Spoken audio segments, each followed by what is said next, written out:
Құдаймен байланысымыз әрдайым қандай халде, қандай жерде болса да Құдайды еске алып, зікір етіп жүру. Басымызға бір қиындық кеп қалды ма?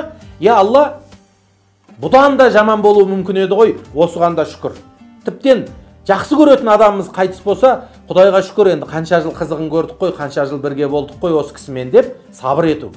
Басымызға бір жақсылық кеп қалса, Алла мына жақсылық бізді бірдеңкеге бұзып жібермесінші. Біз көтере алмай қалмайық.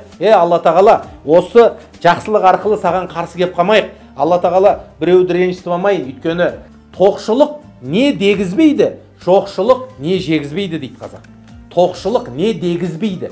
Тоқшылықпен адам Құдайын да ренжітуі мүмкін, адамдарды да ренжітіп қою мүмкін. Жоқшылық не жегізбейді? Жоқшылықпен мүмкін ары кетсе бір харам жеп қою мүмкін, ұрлап қою мүмкін, бірақ ол сені діннен шығармайды, Құдайдың алдында сені отқа кіргізбеуі мүмкін. Ілгеріде бір кісі, бір досы болады, ол досының баласы болмайды, ол қанша уақыт бір перзентке зар болады. Сөйтіп жүргенде Алла тағала оған бір перзент береді. Ол перзенті көркем болады. Көзге көрініп, енді қылығын қызықтай берген кезде, жаңағы перзент өмірден өтіп кетеді. Қатты қапа болып, қайғырып, бүк түсіп жатып қалады әлгі кісі. Ешкім тұрғыза алмайды.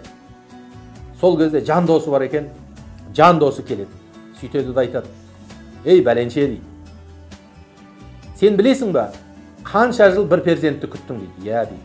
"Құдай саған бір перзент берді" дейді. "Иә" дейді. "Сен оны көрдің ғой" дейді. "Иә, көрдің." "Сен оны қызықтадың ғой" дейді. "Иә, қызықтадың." "Сен оның ләззатын көрдің, бетінен сүйдің, бауырыңа бастың ғой" "Иә, бауырыма бастым." "Енді Құдай өзінің аманатын алды ғой" "Иә, алды" дейді.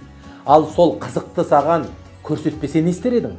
Көз қуанышың болмаса, өмірде бір перзенттің иісін сездірмей қойғанда не істер едің?" дегенде, әлгі адам орнынан атып тұр екен. "Рас, мен Құдайға күпір айтып жатыр екем.